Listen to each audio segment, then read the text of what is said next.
You can certainly compare dressage to ballet.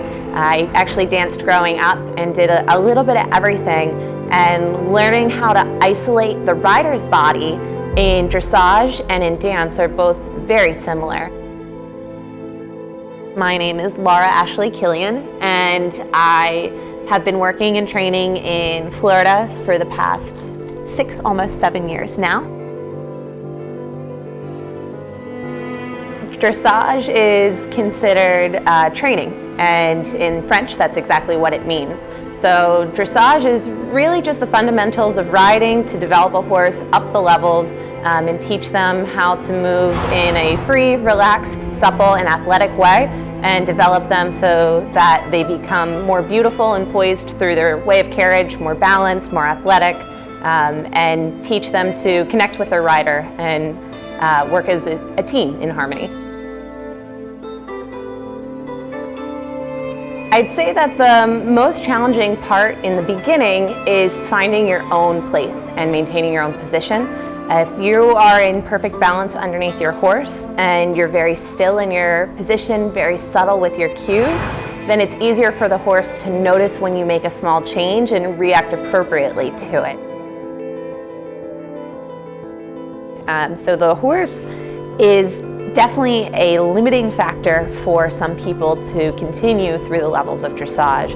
I would say that most every horse can do a first level, and they would all benefit from that no matter what discipline they're doing, because it just teaches that basic foundation of soft, light, and responsive aids. And when we get to the FEI level work, which is your Pre-St. George, Intermediaire, and Grand Prix, that is like an NFL athlete. Not everybody is made for that. Not everybody can do that. And so it takes the right sort of build, and also health is a major one to keep the horse moving up the levels. So for me, when I'm looking for a horse, the most important thing is actually the brain. I would much rather a partner who wants to be there every day training with me, who enjoys their time in the sandbox and wants to learn and connect with me, than the disgruntled worker who would rather be in the paddock eating hay. Donner was starving nearly to death. We weren't sure if he had organ failure or what was going on inside of him, because he was skin and bones.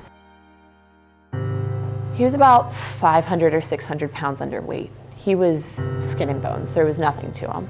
And they sold him to an intro-level rider, so she was a beginner, and she thought she was getting the schoolmaster of her dream. He was advertised with his videos from when he was a 12-year-old, and he was doing the top levels of his sport. And at that point in time, he was 17.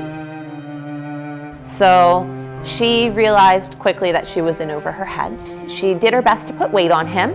He was probably about 400 pounds underweight by the time I met him. So she had done everything right by him to try to nurse him back to health, but he had a long way yet to go. I felt bad doing it, but I took him out and we put a saddle on, and I started to trot him around this sucky mud, and he started hyperventilating within a few laps because he was so unfit. So I didn't want to do much more than 5 minutes just to see if it was even the horse we thought it was that we came to see. And he did one of those flying changes for me in this deep, sucky spring mud, and leaped up out of the ground and did it perfectly clean, and I knew that he was still there. He was still that horse that was a star back in his younger years. So I went to the car with my mom, and we called my dad, and crying, of course, and he said, well, you guys can't save them all, but if you want to try, you can save this one. I considered Donner my diamond in the rough. I knew that he was something special, but I had to brush away all that dust to find out what he really could be and help him to shine again.